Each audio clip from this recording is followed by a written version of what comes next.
Hello once again, it's Matthew from Matthew North Music. Thanks for watching this latest video of mine. And as ever, if you like the kind of videos I make, be them about music, electronics or whatever, please hit the likes on the videos and hit subscribe if you want to see more, because these sort of things really do help the channel. Now today, I got a message from a friend of mine, Mark in Exeter, and he said to me, have you seen this? And it was this, a new Radio Times all about Live Aid with that iconic David Bailey photograph of Queen on the cover. Now, if you've seen that photo before but don't remember it from Live Aid, it was taken at Live Aid, but the photo session that he did backstage, this photo was actually used for the sleeve of Queen's One Vision single. And one of the other photos taken backstage that day was of Dire Straits, and that was used for their single Your Latest Trick. Now, I thought what I'd do is have a little look through here and see what we've got in this copy of the Radio Times, but I also have this Radio Times. Now, this is the original Radio Times from 1985, and I don't know if you know this about me, but every July the 13th, I take the day off work, and if the following day ends up being a working day as well, I take that day off as well.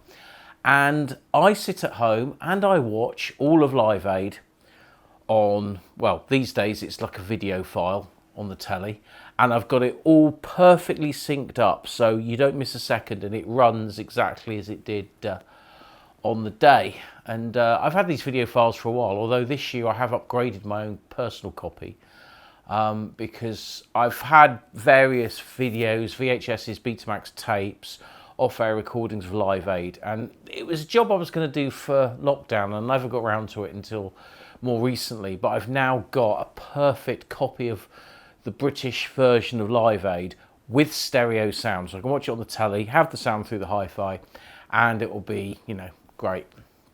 So I'm looking forward to doing that again this year, although I made a little edit on my own copy. I actually added in the footage of My Generation by The Who after the power cut, which is on the Live Aid YouTube channel. If you've not seen that, check it out. The Live Aid YouTube channel actually has a whole bunch of stuff that was never shown at the time, a load of backstage interviews and various other bits and pieces. And so I've kind of edited that into my video, along with the audience recording of Pinball Wizard. Even though there's no pictures to go with it, it does mean I can listen to the whole of The Who set, but that's because I'm a nerd. Anyway, what I'm going to do first, we'll have a little look through the original Radio Times, and I've not looked at this yet, so we're going to have a look at the new Radio Times as well. Now, the main difference is, in 1985, the Radio Times, I don't know if you can see that on camera or not, but it was 30 pence, whereas the new Radio Times, and admittedly, it feels slightly thicker. There might be a few more pages in it, but the new Radio Times is £4.95, so a little bit more expensive. Anyway, let's have a look first at this one. Now, here is the original Radio Times from 1985. Now, this obviously isn't my original copy. I bought this from eBay some years ago. And it's actually for a different region to where I live. This is actually the Northwest edition, but it'll have the same articles and features in. Now, what's interesting about the cover is that it's just called the Global Jukebox. And it says at the bottom, 16 hours of non-stop stars, both sides of the Atlantic, rock for Africa, for the world on Saturday on BBC TV and Radio 1, inside the greatest show on earth. At no point on this cover does the words Live Aid get mentioned. Now, I'm not sure why. Whether they had decided that you could only say Live Aid on Live Aid affiliated products. I'm guessing that's why. However, if you look at the new one, it has Live Aid in big bold letters saying the greatest show on earth, of which it was without any shadow of a doubt. But we're going to look at that later. So anyway, this is our original Live Aid edition of the Radio Times. And if we open up the first page, we've got a feature there about Michael Buerk and his original Africa news article, which of course was what spearheaded the whole Band Aid and Live Aid record and concert. Now, as this is well out of print now, if you wanted to read the article there, then if you pause this video and you're on a mobile device, then you can zoom it in if you want to have a little look. Now, the article carries on the next page, and obviously you've got one of the famous photos of the Band Aid recording session that they did in London on that day in 1984, and a photo of Bob in his office. Again, there's a whole load more sort of history about the how they got to where they were on the day leading up to the day of Live Aid. And if we turn the pages over, if I can get the page, that is, we've got an advert there, and yeah, we're getting on to other stuff now. So let me have a flick through and get to the next Band Aid bit. Although I must give mention to this advert for the all-new Ford Sierra. I mean, what a cracking looking car that looks. Now, I never owned a Ford Sierra, but I did own a 1984 Ford Escort, which, as I look back, is definitely the coolest car I ever owned. But the Sierra was pretty good. Now, here is the first page of listings for the day of Live Aid. Now, of course, Live Aid was originally shown on BBC Two to start with, not BBC One. Because on BBC One, of course, they had all the really important things like Mark Curry presenting the Saturday Picture Show up until 10:55. And then you've got Grandstand. Now, obviously, everything on BBC One had to stop for sport of all occasions. And then after that, we had the news. And then, of course, we had Terry and June. Now, I don't know how many people watched Terry and June on that day, but I'm guessing it wasn't very many people. And once we get to the evening schedule, well, there was a film on called Aces High, and then there was the Val Doonican music show. Now, Val Doonican at the time was a very well-known entertainer. He sat on his rocking chair, strumming a guitar and singing a few songs. However, I don't think he probably had that many viewers that night, but there again, he had Nana Muscuri, Roger Whittaker and Rolf Harris as guests. So he's probably appealing to some generations that may not actually be wanting to watch Live Aid. But at 10 o'clock, Live Aid then got shown on BBC One, and that carried on until 4 in the morning for basically the American leg of Live Aid. Now, this is the sort of the scorecard really for the whole of Live Aid, because it lists here the kind of the times that the artists were expected to be seen on television. There's a nice little sort of design there of the very of the time, a little design there for Live Aid. And if we look, I mean, bearing in mind this had to be printed a good week, maybe week and a half before the day. And we look at our running order. We've got Status Quo, Style Council, Ultravox, Boomtown Rats. Now, as we all know, Ultravox and Boomtown Rats slot was swapped. Now, Adamant was also on after the Boomtown Rats. And if you haven't noticed why Adamant was on after the Boomtown Rats, it was simply because Adamant was using the Boomtown Rats gear for the performance. So same drum kit, same amps, etc. And then we've got listed Spandau Ballet, Elvis Costello, Nick Kershaw, Sade. Then we had the sort of mega mix of Sting with Phil Collins, but it says and Julian Lennon. Well, obviously Julian Lennon didn't perform. And then after Sting and Phil Collins had done their bit, Howard Jones comes on just to do sadly one song, and then we move on to more electric performances.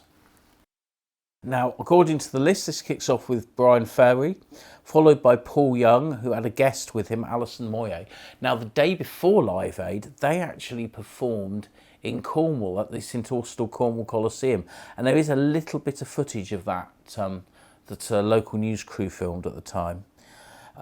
Then we had U2, and I think they then showed footage of Bryan Adams after U2, but Bryan Adams is actually listed as being in between here. And this is the thing, sometimes some of the slots kind of didn't go quite to plan and some things juggled along, but for the most part everything kind of fitted in really. So then we've got, after U2, the Beach Boys. And that is correct, actually. The Beach Boys were shown after that. Then we had Dire Straits. And then Tears for Fears. Well, Tears for Fears didn't perform at Live Aid. Then we had Queen, who did their performance that is regarded as the performance of the day, and it was amazing. You can't deny that. Then there was some Simple Minds from America, and then Bowie, who did an equally brilliant performance. I think people underestimated Bowie's performance on the day, although I think it's been more re-evaluated as time has gone on. Then we got the Pretenders from America, and then the Who were actually given quite a reasonable slot there, but again they overran slightly because of the technical issues that they had. Now, I have heard a story that one of the reasons that they went on late was because of a dispute backstage, which I'm not going to go into because I was told the story in confidence, but that may have had something to do with it, along with, of course, John Entwistle's bass amp not working properly. Anyway, then we had some Santana, which did get intervened with a bit more chat from the control room. And then we kind of moved on to the sort of the finale, so which you had Elton John and Wham. Well, Andrew Ridgeley did backing vocals and he did a duet with George Michael. Then we had the Thompson Twins and Nile Rodgers with Madonna doing the backing vocals. Now, I actually think that might have actually happened a bit later on.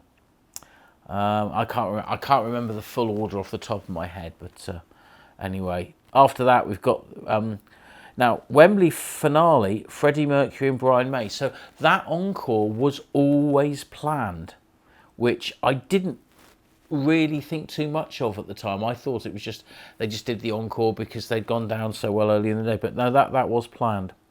And then there's the Paul McCartney at the ending, and then the Band-Aid, Do They Know It's Christmas. Now, if we then look over here to what's left, it's basically a list of all the artists that played in America, and they've been pretty much in the order that I think they played. Tom Petty certainly was the first artist after 10 o'clock to be shown on TV. Then we had the Cars, Kenny Loggins only did one song, Neil Young, the Power Station, Eric Clapton with Phil Collins on drum. Then we had Phil Collins, Robert Plant, Jimmy Page and Paul Martinez. No mention of John Paul Jones. So that was, obviously maybe they didn't want it to be known as a Zeppelin reunion. I don't know. But anyway, they then did that. And in between Clapton's set and the Led Zeppelin set, Phil Collins also, as you know, did a couple of songs on his own. Then we had Duran Duran, Madonna, Patti LaBelle, Hall & Oates. Now, did the Temptations play with them, or was it just one of them? I can't remember off the top of my head. I should know that, being a Live Aid aficionado, but I can't remember at the top of my head. But then you had Mick Jagger and Tina Turner guested with him on State of Shock. Then we had the Bob Dylan's Terrible set, and then the finale. So pretty much most of what is kind of listed on there happened. Now, if we flick back to the front cover, we've got a whole bunch of artists listed. Bryan Adams, Adam Ant, Ashford and Simpson. Now, I don't think they played in the end, did they? Peter Wright, Bowie, Cars, Clapton, Phil Collins, Elvis Costello, Dire Straits, Duran, Hall & Oates, Mick Jagger, Billy Joel didn't play in the end. Now, I'm wondering if, because some of these names aren't mentioned inside, if the front cover, because it was colour, had to be printed first. And that would mean why there's all these errors on here. So no Billy Joel, no Huey Lewis and the News. Jimmy Page is mentioned on his own. Robert Plant's mentioned on his own. Power Station, Pretenders, Queen, Santana, Simple Minds, Sting, Soul Catcher, Tears for Fears again are mentioned here, but so maybe they pulled out late. I don't know. Thompson Twins, Tina Turner, U2, Ultra Rock, Wham, The Who, Neil Young, Paul Young. No mention of Crosby, Stills and Nash, who ended up playing in America. No mention of Black Sabbath either. Now, the other thing I like is they do give credit to everybody that was presenting on on Live Aid. So Janice Long, Richard Skinner, Dave Hepworth, Andy Batten Foster, Mike Smith, Mark Ellen, Andy Kershaw, Steve Blacknell and Paul Gambaccini. No mention of Frank Partridge, who read the news though in the middle of Live Aid. And actually there was of course no mention of Tommy Vance, who, though he didn't have that much to do with Live Aid, he did introduce Status Quo and a couple of the other acts during the day. And again, there's another nice picture here of a little cartoon, I guess, of aid going to Africa that was on the radio section. And what else did we have on the radio that day? Mark Page first, then Peter Powell's show, Dave Lee Travis, and then the Live Aid coverage. And again, they repeat the name of the presenters on the listings here. Now, the last bit of Live Aid that's in this copy of the Radio Times is there's another feature here, John Craven's back page with stuff about Live Aid, and there's some colour photos, and obviously you've got Wham, Paul Young, Ultravox, David Bowie and Sade, and so I guess they were just using up the colour availability of the magazine. And yeah, I think there was a pretty decent amount of information in the Radio Times. And bearing in mind, as I said, it had to be printed at least a week before going on the shelves. I think they did a pretty good job. So let's have a look at the Radio Times in 2025. Now, as I said earlier, this iconic photo of Queen on the front cover is kind of exactly what you want really on an anniversary edition of a magazine all about this amazing event. And it says on the front that Roger Taylor and Brian May recall the day Queen rocked the world with photos and other things. So let's have a little dig. And on the opening pages we've got a photo of Freddie and Brian with a little plug for the 3-part documentary that's going to be on BBC Two at the weekend called Live Aid at 40, when rock and roll took on the world. Now, obviously, I've not seen this, but I will do a review once I have. And this documentary is obviously going to be taking in the Live 8 concert that happened 20 years ago and what went on after Live 8. Now, there was a 2-parter that was done in 2005, and that was absolutely excellent. I think they were both hour-and-a-half episodes, but that focused purely on the 85 concert, whereas this is going to focus on everything around it. Now, here is the first section on Live Aid, and we've got the picture of the programme there, a photo from the audience, one of the finale photographs. There's a Harvey Goldsmith there, and there's a little reprint of the original Radio Times and a reverse shot of Queen, and there's a shot here from the Royal Box, I suppose you could say. Now, one thing that's always bugged me about the Live Aid story is this man here, David Bowie. Now, there's always been it's in Kevin Armstrong's book and it's in Thomas Dolby's book about them all flying into Live Aid from the heliport at Battersea, and Bowie being very scared of being on the helicopter. However, he was already at Live Aid in the morning because he was there to meet the royal party. And I've always been curious as to how Bowie ended up leaving Wembley and going to a heliport in Battersea, and why he did that. I don't think they had a rehearsal, but they might have done, I'm not sure. It's never been mentioned, but I would like to know that fact at some point. And now we're on to the David Bailey photos, and obviously there's the Queen photo that's on the cover.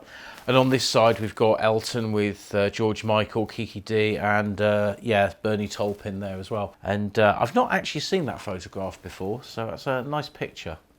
Ooh, now this is great because these are 3 photos I've never seen before. Status Quo, Pete Kircher, Rick Parfitt, Andy Bown, Alan Lancaster, Francis Rossi. And of course, this was the last time that lineup ever played together. It was Pete Kircher's last ever gig. Obviously, Andy Bown has stayed with the band ever since. And Rick, Alan and Francis did get back together in 2013 and 2014. Here's a photo of U2, and I think you can just tell from that picture that they were going to be megastars. And I think that photo would have been taken before they went on stage. So before all the bringing the girl out of the audience and everything else. And then over here, We got a great photo of the wonderful Alison Moyet and Paul Young, obviously looking very happy to be there on the day. Now, as I said, I haven't looked at any of this yet, so the next page, again like this one, I've never seen. So let's see what we've got on here. And we've got absolutely nothing. And we have to scroll on a few more pages then to see any more Live Aid features. And here's a write-up preview about the new documentary Live Aid When Rock and Roll Took on the World. And there's a bit more here about it, but they're only showing episodes 1 and 2 on Sunday night. I'm guessing they'll probably show the next episode on the Monday. And that, sadly, is that's all you get for your money. So you get a few nice photographs, you've got a few articles in there, but that's your lot with the Radio Times. I would suggest, if you're a fan of Live Aid, it would be worth tracking down an original Radio Times, because it is a really fun thing to have. Well, I hope you found the video useful, and if you want to get a copy of the Radio Times, the Live Aid special, I picked this up in my local Lidl just now, and it was the last copy on the shelf, so I don't know if these are selling really well or not. I suspect a lot of people are going to buy these as a piece of memorabilia, so if you want one, I suggest you nip out and get one now. Anyhow, thanks for watching the video, and I'll catch you on the next one.